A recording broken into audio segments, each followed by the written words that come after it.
Ya, assalamualaikum warahmatullahi wabarakatuh. Ya, baiklah, pada kesempatan hari ini kita akan belajar untuk bagaimana cara melakukan kodifikasi khusus untuk sistem pencernaan menggunakan ICD-10. Ya, dimana untuk sistem pencernaan ini sebenarnya masuknya adalah di bab 11 gitu.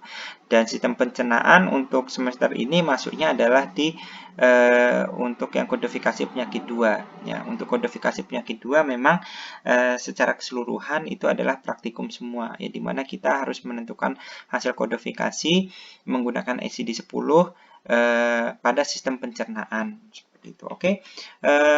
Hari ini gitu saya sudah menyiapkan beberapa soal gitu ya. Menyiapkan beberapa soal ya silakan nanti mahasiswa mengerjakan terlebih dahulu gitu ya. Kemudian akan kita bahas nantinya. Oke. Apabila mahasiswa sudah mengerjakan gitu ya semuanya gitu, baik hari ini kita akan memulai gitu ya. Kita akan memulai untuk membahas satu persatu berapa hasil kodifikasi dari masing-masing diagnosa nantinya gitu, hasil kodifikasinya berapa, dimana kita menggunakan ICD-10 yang versinya itu adalah yang tahun 2016 gitu ya. Dan bagaimana cara mencarinya nanti akan saya jelaskan gitu. Oke. Akan kita bahas satu persatu ya, mulai dari yang nomor 1 itu adalah polyprectum adenomatos ya. Polyprectum adenomatos atau sering kita mendengarnya itu adalah polyprectum adenomatous ya. Jadi ada tousnya di situ gitu. Akan tapi secara atau biasanya agak lebih cepat yang bilang gitulah, atau yang ngomongnya lebih cepat itu biasanya akan lebih mudah kalau misalnya menggunakan bahasa adenomatos ya, seperti itu. Oke. Bagaimana cara menentukan hasil kodifikasinya gitu ya. Nomor 1 adalah polyprectum adenomatos ya. Di dalam kita sebelum kita menemukan hasil kodifikasi penyakit, kita harus menemukan juga yang namanya litem. Litem itu biasanya adalah sebuah kondisi ya, kondisi dari sakitnya itu sendiri gitu. Di sini ada polyprectum adenomatous ya. Yang dimaksud dengan polip itu apa gitu? Polip itu adalah sebuah pertumbuhan ya, pertumbuhan jaringan yang abnormal gitu. Pertumbuhan jaringan yang abnormal yang terjadinya di mana? Oh iya, terjadinya di rektum. Rektum itu adalah anus ya. Jadi adanya pertumbuhan jaringan yang abnormal di anus seseorang, kemudian di situ ada adenomatos.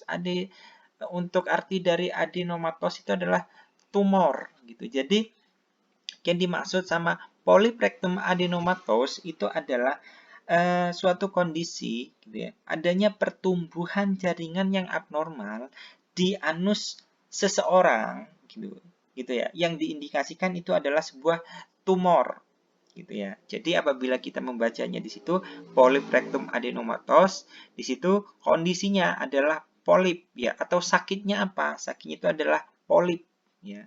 Polip itu adalah pertumbuhan jaringan yang abnormal tadi gitu ya. Kemudian bagaimana cara kita menentukan hasil kodifikasi penyakitnya? Oke. Kita harus mencarinya lewat litermnya ya. Litermnya mana? Litermnya itu adalah ini. Ya, ini. Ini adalah litermnya. Nah, litermnya. Nah, ini adalah litermnya, yaitu polip. Ya, kita cari di ICD. Di ICD, untuk cara penggunaan ICD-nya, kita harus menggunakan yang volume 3 dulu untuk mencari hasil kodifikasinya.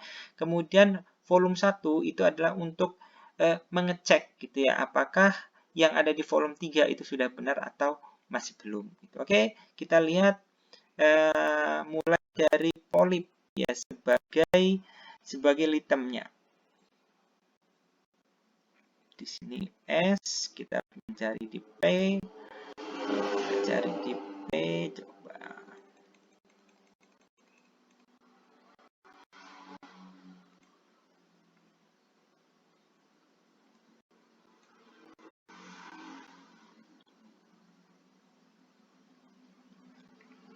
Kita cari di P, ya ini udah P, kemudian kita carinya polip.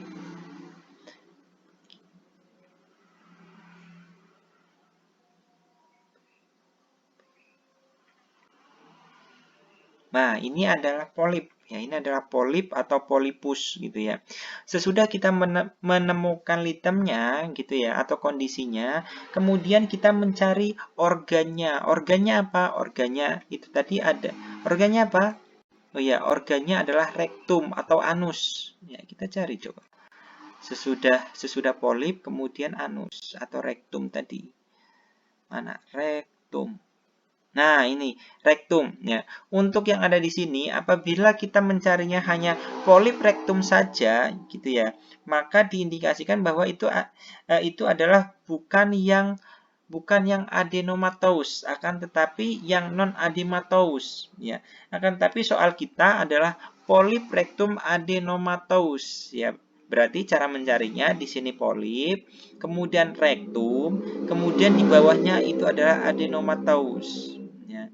Di sini ada rujukan yang kita harus mengikuti, ada C. Jadi apabila ada C also, C condition, kita harus mengikutinya. Di sini ada C. Lihatlah di polip kemudian adenomatous. Kita harus mengikutinya.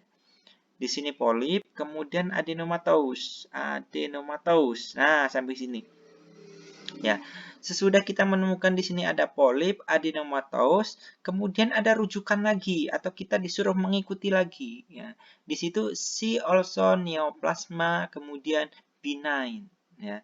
Lihat juga di neoplasma, kemudian benign. Kita ikuti lagi. Ya, jadi kalau misalnya ada see also, see condition, kita harus mengikuti itu. Oke, kita carinya di neoplasma. Kita cari di neoplasma, coba. Nah, ini adalah neoplasma ya. Neoplasma ya. Sesudah kita menemukan neoplasma ya kemudian kita mengikuti arahannya tadi. Sesudah neoplasma kita menentukan yang benign. Kita cari neoplasma. Oh ya, ini adalah neoplasma ya, neoplasma, neoplastik. Kemudian untuk yang binainnya di mana? Apabila mahasiswa mencarinya di sini, gitu ya, neoplasma, kemudian binainnya di bawah itu tidak akan ketemu, gitu ya. Jadi di mana? Oh, binain itu ada di sini, ya. Karena yang dimaksud sama binain itu adalah apakah neoplasmanya binain atau malignan, ya. Yang manakah neoplasma yang jinak, yang mana yang nggak jinak, ya, atau yang ganas. Ya, seperti itu. Nah, yang punya kita adalah neoplasma yang benign, berarti neoplasma benign.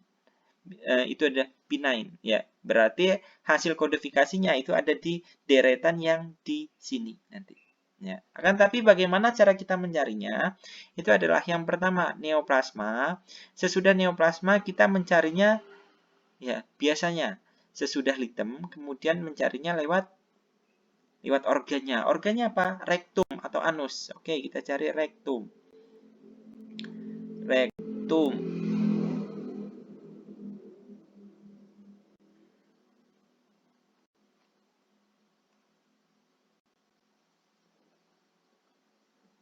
Nah, ini adalah rektum ya, gitu. Jadi neoplasma, benign gitu ya. Kemudian rektum. Nah, ini rektum. Rektum. Ya, rektum itu ada di sini nanti. Ya, akan tetapi karena kita tadi sudah menentukan bahwa neoplasmanya itu adalah benign, ya berarti hasil kodifikasi yang kita ambil itu ada di sini nanti. Ini kemudian kita arahkan yang rektum. Nah, ini. Jadi hasil kodifikasinya adalah yang ini, ya. D12.8. Ya, D12.8 itu adalah hasil kodifikasinya. Akan tapi kita jangan langsung menentukan bahwa hasil kodifikasinya adalah D12.8 gitu karena kita harus mengecek lagi di volume 1 di D12. Nah, ini ya. Ini adalah D12 di mana khusus untuk yang D12 itu adalah untuk yang neoplasma yang benign. Yang membedakannya antara 0 sampai 9 itu adalah organnya saja gitu. Jadi khusus untuk yang D12 mulai dari 0 sampai 9 itu adalah neoplasma benign. Ya, semuanya neoplasma benign. Gitu ya. Untuk yang membedakannya itu adalah hanya organnya saja. Yang organ kita di mana? Organ kita sesuai dengan soal itu adalah di rektum gitu ya. Berarti hasil kodifikasi ini ya, ini adalah rektum. Berarti hasil kodifikasinya adalah D12.8 itu sudah benar. Berarti kita tulis hasil kodifikasinya adalah D12.8. Nah, seperti ini. Nah, ini adalah hasil kodifikasinya. Oke, yang nomor 2 itu adalah ulkus gastroyayunal yang kronik. Ya, di situ ada ulkus, kemudian ada gastroyayunal, kemudian ada kronik. Ya, ya kita harus mengetahui dulu ya. Di sini yang menjadi litemnya yang mana? Ya, di mana litem itu adalah kondisi tadi ya. Ya. Kondisinya seperti apa di sini? Ya, kita harus mengetahui dulu ya. Ulkus itu apa? Ya, ulkus, ulcer itu sama. Ya. Ya, itu artinya sama. Ulkus, ulcer itu artinya sama. Itu artinya luka. Ya, di mana lukanya terjadi di gastroyayunal dan kondisinya sudah kronis. Gitu ya. Jadi kita mencarinya lewat ulkus atau litemnya di sini adalah ulkus. Ya, ulkus adalah litemnya. Coba kita cari di ICD-nya. Di ICD volume yang ketiga dulu. Ya, kita mencarinya di ulkus. Coba kita cari di ulkus.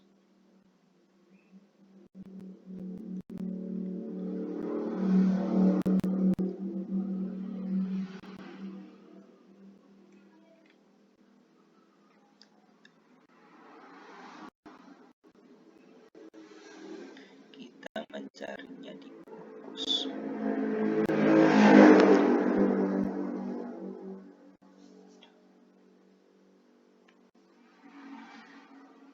Nah, ini ya. Jadi ulkus, ulcer sama. Ya, jadi ulkus sinonimnya adalah ulcer gitu ya. Artinya adalah luka. Sesudah kita menemukan ulcer atau ulkus gitu ya, kita harus menentukan organnya dulu. Ya, untuk organnya ada di mana? Organnya ada di gastroyayunal. Kita cari gastroyayunal. Kita cari di oh ini ya. Ini adalah gastroyayunal. Ya, gastroyayunalnya adalah ini ya. Kemudian di soal kita ada keterangan gitu ya bahwa ulkus gastroyayunalnya sudah kronis. Ya, jangan lupa kita mencarinya yang di kronisnya juga. Ulkus atau ulcer, gastroyayunal, kemudian yang kronis ya. Apabila nanti ada hasil diagnosanya disebutkan bahwa ulkus gastroyayunal kronik yang disertai dengan pendarahan dan juga perforasi misalnya. Ya, berarti hasil kodifikasinya adalah atau litemnya ulcer atau ulkus, kemudian gastroyayunal, kemudian yang kronis, kemudian di sini ada with ya, hemorrhage and perforasi. Hasil kodifikasinya yang diambil itu adalah yang paling akhir. Ya, apabila sampai perforasi, ya berarti yang kita ambil adalah yang K28.6. Akan tetapi apabila hanya ulkus gastroyayunal kronis yang disertai dengan pendarahan saja, ya berarti hasil kodifikasinya adalah K28.4. Apabila hasil diagnosanya itu adalah ulkus gastroyayunal yang kronis saja, ya tidak disebutkan apakah pendarahan dan juga perforasi, maka hasil kodifikasinya adalah K28.7. Nah, di sini adalah K28.7 hasil kodifikasi akhirnya. Kita lihat atau kita cek di K28.7 apakah sudah benar.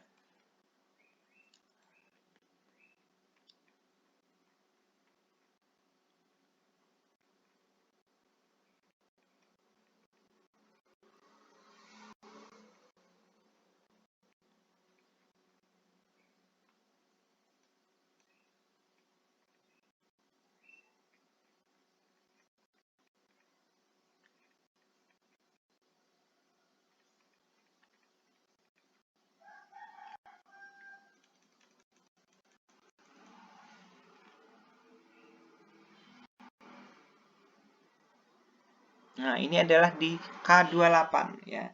K28 di sini ada gastroyayunal ulcer.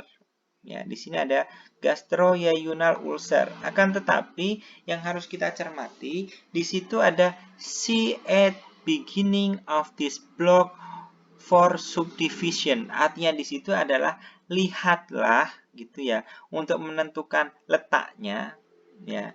See at the beginning of this block for subdivision. Jadi untuk menentukan karakter keempatnya kita disuruh untuk melihat di bagian gitu ya, di awal tadi. Misalnya kita lihat di sini, ya, kita lihatnya adalah di sini nantinya. Ya, untuk menentukan apakah dia kronis atau akut, apakah dia ada pendarahan atau enggak, apakah ada perforasi atau enggak. Di soal kita tidak ada pendarahan dan juga tidak ada perforasi, akan tapi dia hanya kronis. Kita lihat, yang poin 0 itu adalah akut dengan pendarahan. Yang poin 1 akut dengan perforasi. Yang poin 2 akut dengan dengan keduanya, yaitu pendarahan dan juga perforasi. Yang nomor 3 akut tanpa adanya pendarahan dan perforasi. Nah, yang punya kita akut atau yang kronik? Yang punya kita kronik, berarti antara 4, 5, 6, 7. Yang poin 4 itu adalah kronik, ya, kronik atau tidak spesifik, ya, dengan pendarahan. Nomor 5, kronik atau tidak spesifik dengan perforasi. Yang poin 6 itu adalah kronik atau tidak spesifik dengan pendarahan dan juga perforasi. Yang poin 7 itu adalah kronik tanpa pendarahan dan perforasi. Gitu. Yang poin 9 itu adalah tidak spesifik, akut ataupun yang kronik, ya, tanpa pendarahan dan juga perforasi. Nah, yang soal punya kita itu adalah ulkus. Ya, soal punya kita itu adalah ulkus gastroyayunal yang kronik. Ya, artinya di situ tidak ada penjelasan apakah dia pendarahan atau tidak. Ya, berarti yang kita gunakan adalah yang poin 7. Berarti hasil kodifikasinya adalah K28.7. Nah, ini seperti ini. Selanjutnya, yang nomor 3 itu adalah hernia inguinal obstruksi kiri. Ya, hernia inguinal obstruksi kiri. Hernia itu apa sih? Hernia itu adalah semacam ada tonjolan atau benjolan di organ manusia. Biasanya itu terjadi di organ bagian perut biasanya. Ya. Kemudian di sini obstruksinya hanya satu bagian, hanya sebelah kiri saja. Ya, seperti itu. Bagaimana cara kita mencarinya? Di sini sakitnya apa? Oh iya. Atau kondisinya bagaimana? Oh iya, sakitnya di sini adalah hernia. Ya, berarti yang menjadi litumnya di sini adalah hernianya. Nah, ini adalah hernianya.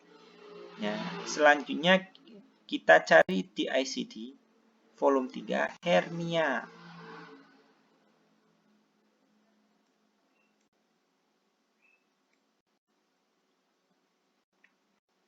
Kita cari di hernia.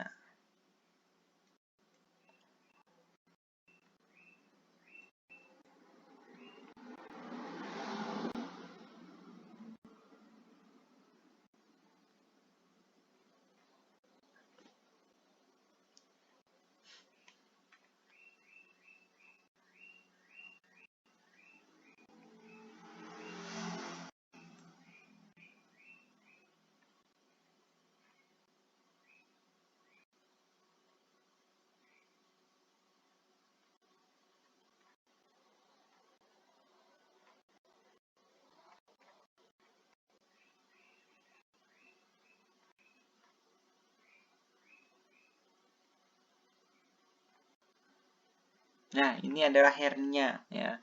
Di sini ada hernia. Kita sudah menemukan bahwa litemnya adalah hernia. Sesudah hernia apa gitu ya. Sesudah hernia itu yang kita tentukan adalah inguinalnya dulu. Ya, hernia kemudian inguinal. Coba kita cari inguinal. Hernia inguinal. Nah, ini hernia inguinal, kemudian di situ obstruksi, ya, hernia inguinal, obstruksi, ya di sini ada obstruksi, sini ada obstruksi, sini ada obstruksi. Yang membedakannya apa? Kalau bilateral, ya di sini ada bilateral sama unilateral. Kalau bilateral itu adalah dua sisi atau dua bagiannya. Jadi yang hernia inguinalnya itu terjadi di sebelah kiri sama sebelah kanan. Akan tetapi apabila hanya satu bagian, sebelah kiri saja atau sebelah kanan saja, maka yang kita gunakan itu adalah yang unilateral, ya unilateral kemudian obstruksi. Hasil kodifikasinya adalah K40.3, ya. Sesudah kita menemukan K40.3, kemudian kita mencarinya di ICD volume 1. Kita cari di ICD volume 1 K40.3, kita cari.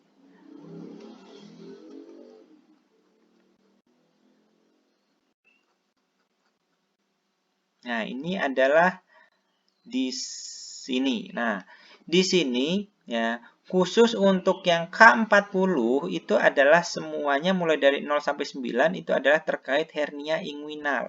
Akan tetapi yang membedakannya di situ adalah yang mana yang bilateral, yang mana yang unilateral, yang mana yang dengan gangren, ya. Yang mana yang dengan gangren, yang mana yang tidak dengan gangren, ya, dan juga obstruksinya, ya. Kita lihat, ya, yang punya kita hanya satu sisi, ya, berarti jangan memilih yang bilateral. Kita memilih bilateral apabila dijelaskan bahwa hernia inguinalnya terjadi di dua sisi, sebelah kiri ataupun sebelah kanan, ya. Untuk yang di sini hanya satu sisi saja. Kita lihat, ya, berarti yang unilateral antara yang poin 3, poin 4 ataupun yang poin 5.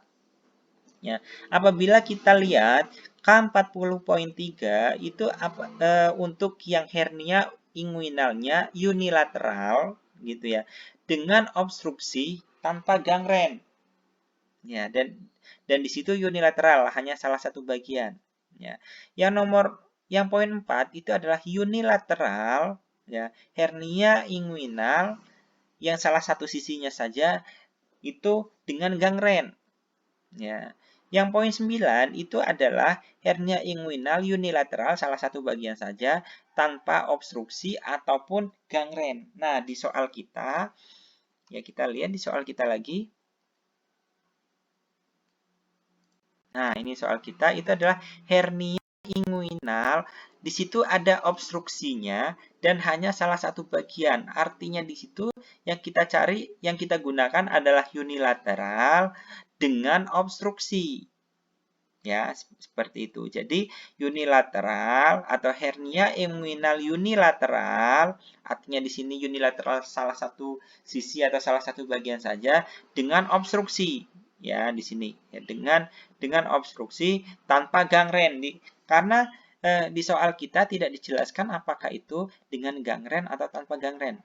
Ya, sehingga apabila tidak ada gangrennya, ya itu maka yang kita pilih adalah yang tanpa gangren. Berarti hasil kodifikasinya adalah K40.3.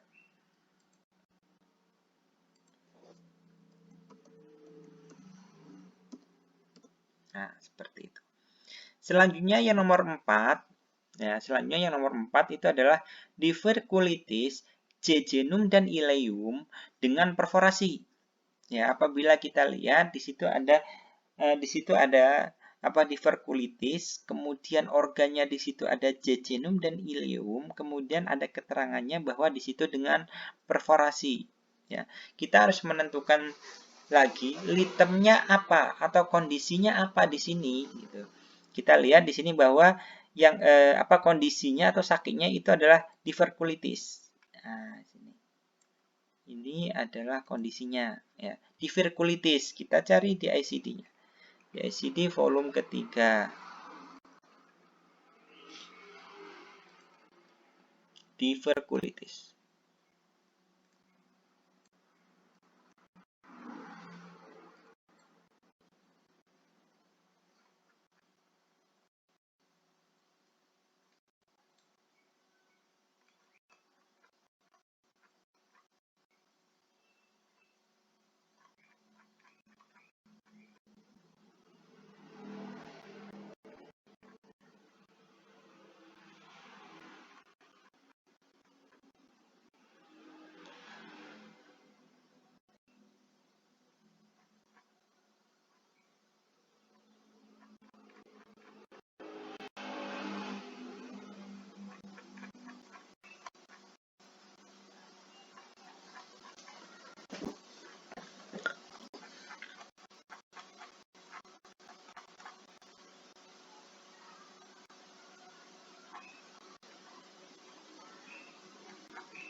kita lihat, kita cari lagi diverculitis. Nah, ini ya, diverculitis ya. Diverticula, diverculitis, diverticulosis, diverticulum ya, itu maksudnya di K57.9. Di soal kita itu adalah diverculitis. Kita lihat lagi di soalnya. Itu adalah diverculitis jejunum dan ileum dengan perforasi. Oke. Yang harus kita tentukan lagi selain litemnya diverculitis, kita harus menentukan organnya. Di sini ada ileum, di sini ada jejunum. Apabila di sini ada ileum, ada jejunum, yang harus kita lihat di sini. See also diverticula intestine small. Di sini see also diverticula intestine small. Ya, berarti kita harus melihat. Di situ ada see also, berarti kita harus ikuti. See also diverticula intestine, itu ya, sesudah intestine itu adalah small. Nah, ini K57.1. Ya. Kemudian ada tambahan with perforasi atau dengan perforasi. Ya, di sini ada with abscess perforasi atau peritonitis. Berarti yang kita gunakan adalah K57.0. Apabila yang poin 1 itu tidak ada abses, tidak ada perforasi dan juga peritonitisnya kan, tapi di soal kita di situ ada perforasi. Jadi yang kita gunakan adalah K57.0. Coba kita lihat K57.0. K57.0.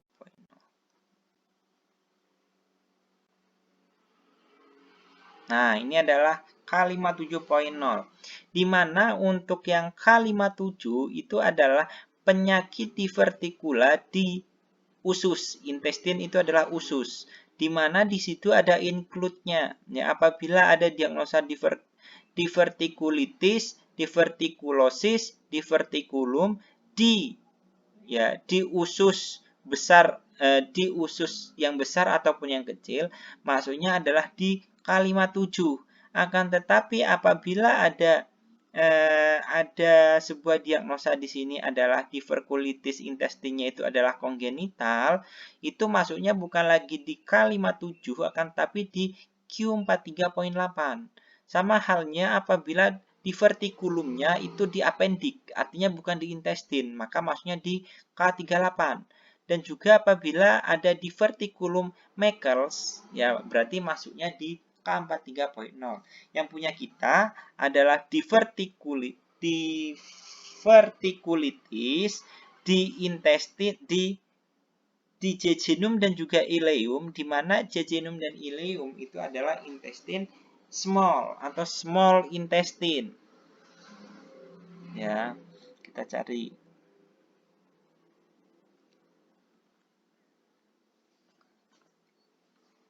Kita lihat. Ya, kita lihat tadi berapa.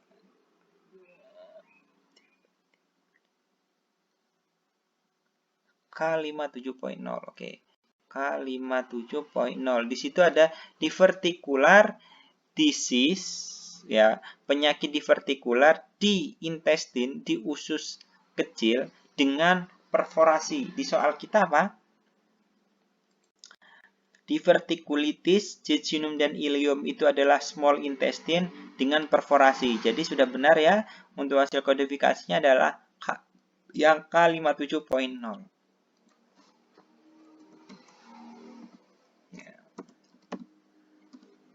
Nah, ini. Kita save. Oke, yang selanjutnya adalah dumping syndrome. Ya, pasca operasi gaster gitu ya. Dumping syndrome itu apa? Dumping syndrome itu adalah sebuah kondisi di mana apabila makanan itu terlalu cepat bergerak itu dari lambung, ya, dari lambung kemudian ke usus gitu. Jadi apabila seseorang gitu ya makan kemudian durasinya makanannya yang ada di lambung itu sangat singkat, ya kemudian langsung ke usus, maka di situ namanya adalah dumping syndrome. Dumping syndrome ini sendiri biasanya terjadi apabila seseorang barusan gitu ya, atau mempunyai riwayat gitu ya, pernah melakukan operasi ya di lambungnya, misalnya pengecilan lambung atau seperti apa gitu ya. Ya seperti itu. Jadi ada kemungkinan untuk terjadinya dumping syndrome. Ya, oke. Di sini untuk itemnya apa? Ya, dumping syndrome. Ya. Apabila seperti ini, itu bisa mencarinya langsung ke dumping syndrome-nya. Nah, di sini. Ya. Jadi kita bisa mencarinya lewat dumping syndrome. Ya, jadi itemnya bisa kita cari di volume 3 itu menggunakan dumping syndrome.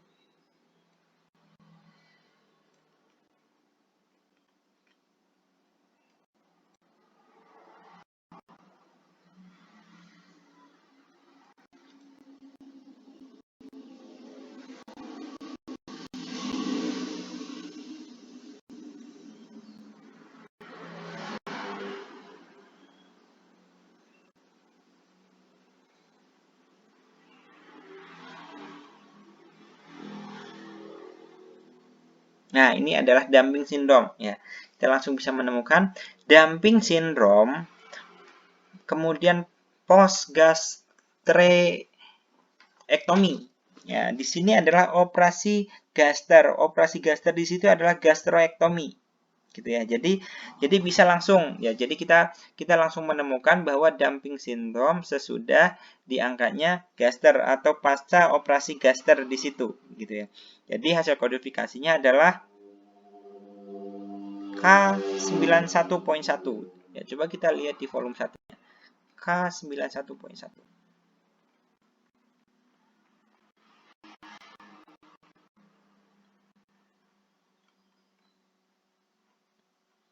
Nih. Ini adalah K91.1 ya.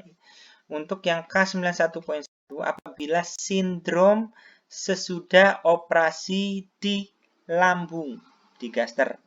Ya, salah satunya adalah di sini ada include-nya, salah satunya adalah sindrom dumping. Nah, di sini. Jadi hasil kodifikasinya sudah benar yaitu K91.1.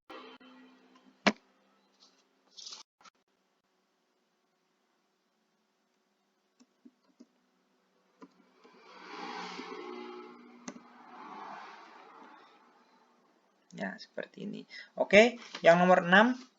Yang nomor 6 adalah fisur anus dengan abses perianal. Oke, di situ ada fisur anus dengan abses perianal. Di situ apabila kita melihat itu seperti ada dua kodifikasi ya kan, tetapi sebenarnya itu hanya ada satu kodifikasi.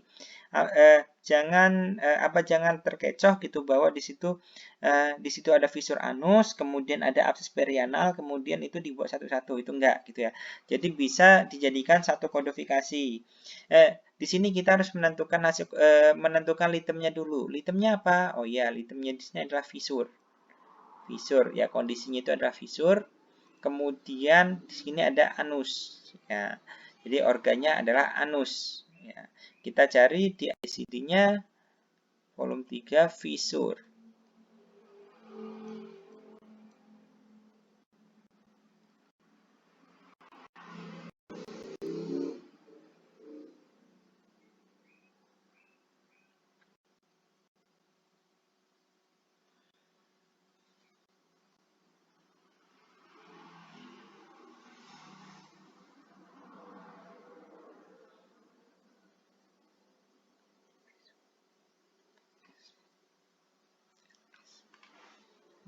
Fisur.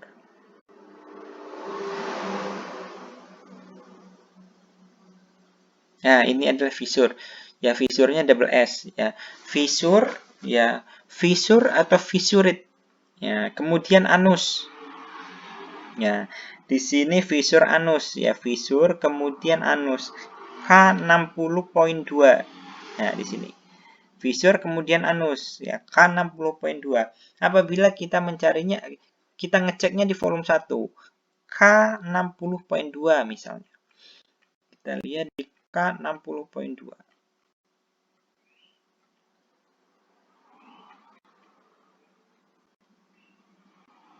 Nah, ini adalah K60.2.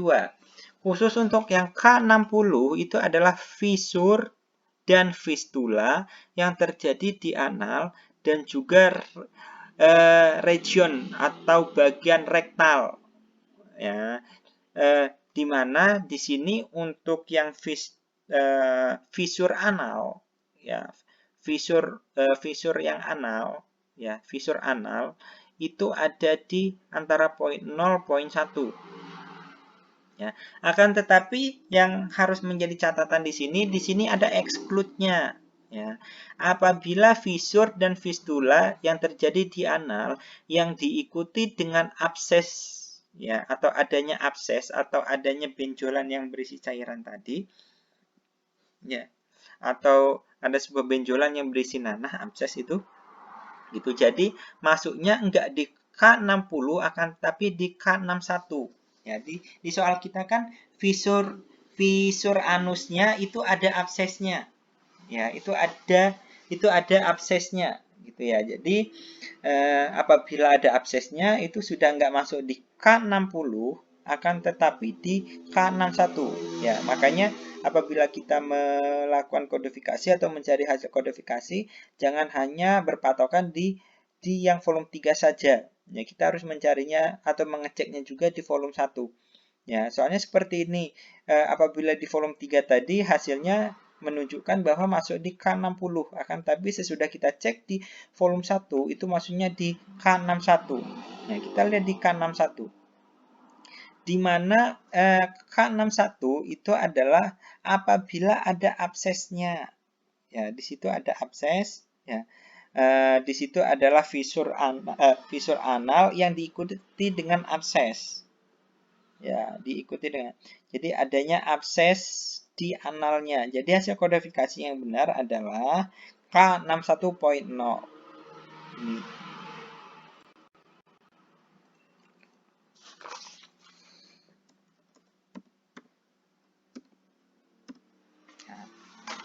Ya, seperti itu. Selanjutnya, yang ketujuh itu adalah karies gigi melibatkan dentin, gigi keempat, kemudian periodontitis yang kronis. Apabila kita lihat di situ ada karies, kemudian ada periodontitis. Ya, berarti kalau misalnya seperti itu ada dua kode yang berbeda nanti. Ya, jadi satu diagnosa ada dua hasil kodifikasi. Di sini yang pertama adalah karies gigi. Ya, karies gigi melibatkan dentin, gigi keempat. Ya, berarti yang menjadi itemnya di sini adalah kariesnya dulu.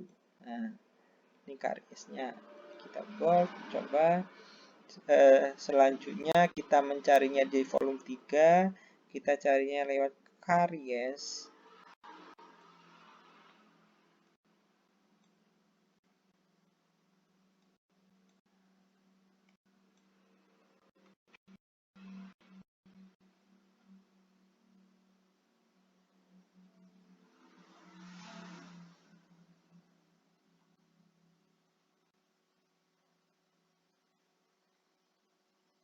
Nah, ini adalah karies, kemudian di situ ada gigi, ya gigi itu karies, kemudian di situ ada gigi, gigi itu adalah dental, ya di sini ada dental, gitu ya.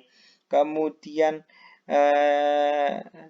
di situ hasil kodifikasinya adalah K02.9. Nah, coba kita lihat K02.9, apakah sudah benar? K02.9 itu apa?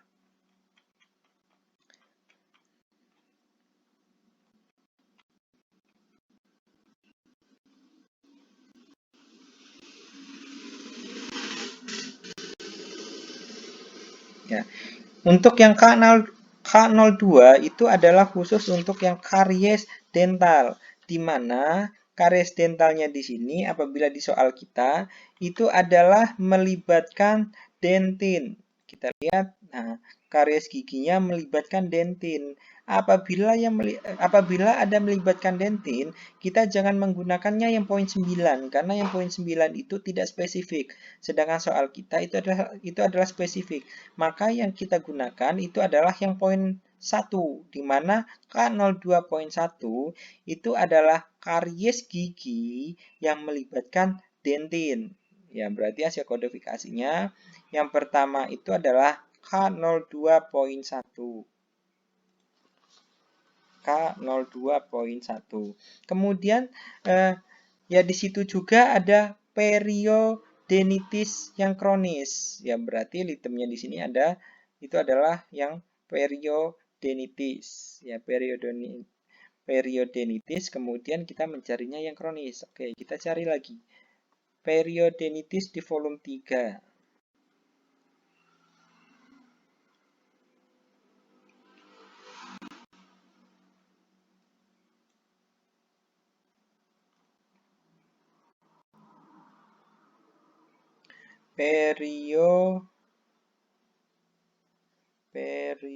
Nah ini periodenitis. Nah, ya di sini periodenitis. Ya kemudian baru yang kronik. Ya ini langsung kronik. Ya periodenitis kemudian kronik kasihnya K05.3. Coba kita lihat di K05.3. Apakah K05.3 itu adalah periodenitis yang kronik? K05.3. K05.3 itu adalah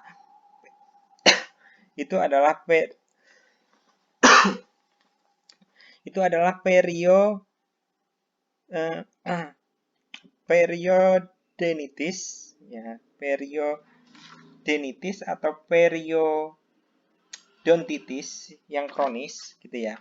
Periodontitis. Mohon maaf untuk soalnya itu adalah periodontitis.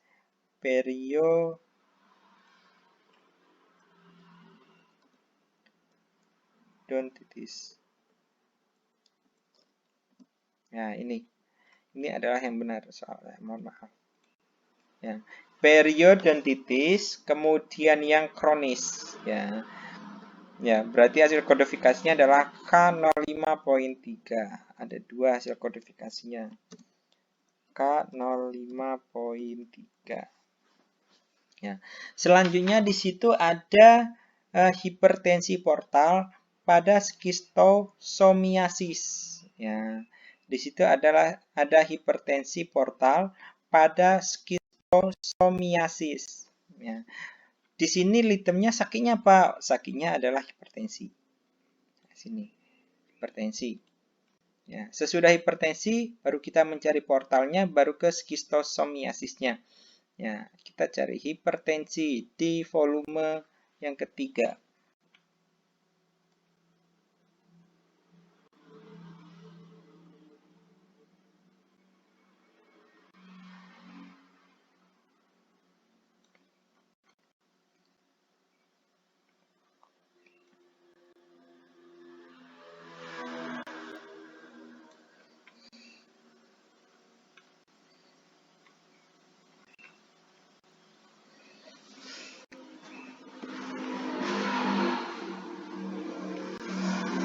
Nah, ini adalah hipertensi. Hipertensi, kemudian baru ke portal. Mana portal? Ya, ini portal, gitu ya. Portal. Kemudian baru ke skistosomiasisnya. Nah, ini hasil kodifikasinya adalah K65.dash, Dejer, B65.dash, Dejer, K77.0. Kita lihat. K77.0 apakah benar? K77.0 apakah sudah benar bahwa dia menunjukkan untuk yang hipertensi portalnya K77.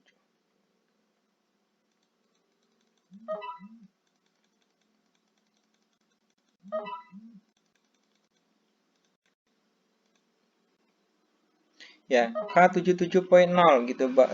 Di sini ada K77. untuk yang K77.0 gitu ya. Ya bahwa di situ apa namanya jelas gitu. Untuk yang K77.0 itu adalah gangguan liver yang gangguan liver ya, gangguan yang terjadi yang ada di liver yang disebabkan oleh infeksi ataupun yang parasit gitu ya. Jadi hasil kodifikasinya adalah K77.0.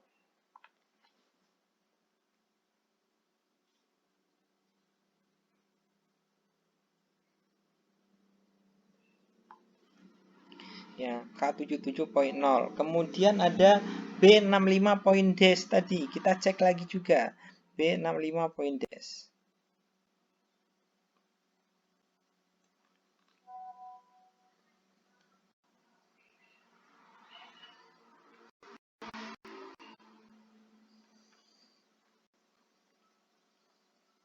B65.des. B65.des ya. Di situ kita ada hanya skistosomiasis saja.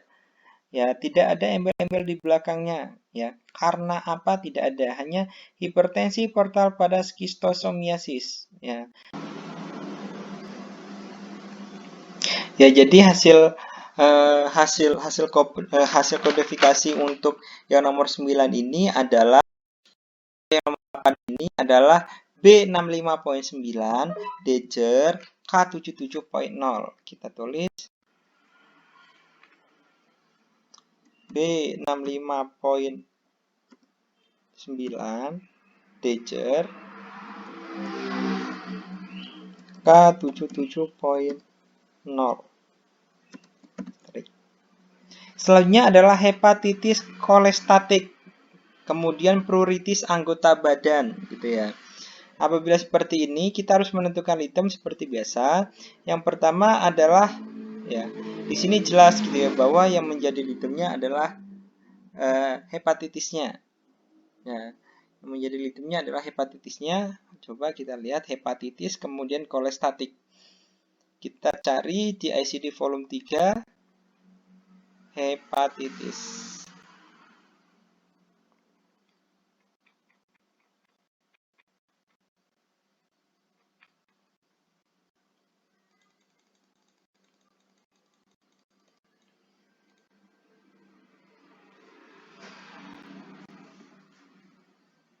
Hepatitis, kemudian kolestatik. Kita cari hepatitis, kemudian kolestatik, pruritis. Ya, hepatitis kemudian kolestatik H75.8. Nah, kita lihat di sini adalah hepatitis kolestatik saja itu adalah K75.8. Akan tetapi di situ ada pruritisnya. Coba kita lihat di K75.8. K75.8 coba.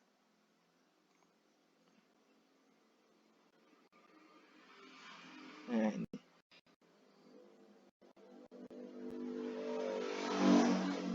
K75.8 ya itu adalah sakit liver ya, yang intinya itu adalah tidak masuk mulai poin 0 sampai poin 4.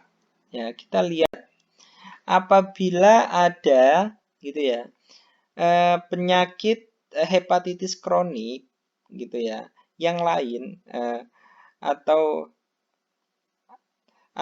hepatitis kronik ya, apabila ada soalnya di situ ada berkaitan sama hepatitis kronik berarti maksudnya di K73. Apabila hepatitis akut ataupun subakut itu maksudnya di B 17.9. Apabila non viral ya itu ada di K72.0 apabila ada virusnya atau viralnya B15 sampai B19. Yang soal kita itu adalah hepatitis kolestatik ya, K75.8.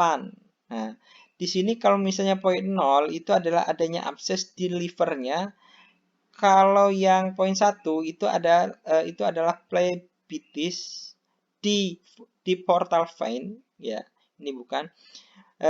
Maka apabila tidak ada yang di poin 0 sampai dengan poin 4, ya berarti dia masuknya di poin 8. Mengapa di poin 8? Soalnya di soal kita di sini adalah spesifik, ya, soalnya spesifik gitu ya. Akan tetapi itu tidak ada di poin 0 sampai poin 4, sehingga yang kita gunakan adalah K75.8.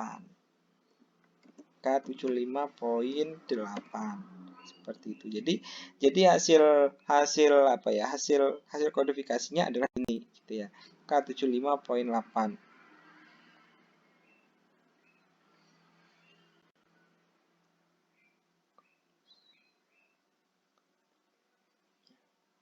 Itu jadi ini adalah hasil kodifikasi yang sudah kita cari tadi. Mungkin mahasiswa ada yang bingung gitu ya. Apabila ada yang mau bertanya silahkan gitu ya. Mau langsung apa japri bisa gitu ya. Atau eh, mau kita bahas gitu bersama-sama dengan teman-teman yang lain juga bisa gitu. Mungkin itu dari saya untuk video kali ini. Silakan mahasiswa untuk mempelajarinya gitu ya dan mengikuti untuk langkah-langkahnya bagaimana cara menemukan hasil kodifikasi penyakitnya. Mungkin itu dari saya. Lebih kurangnya saya mohon maaf. Wassalamualaikum warahmatullahi wabarakatuh.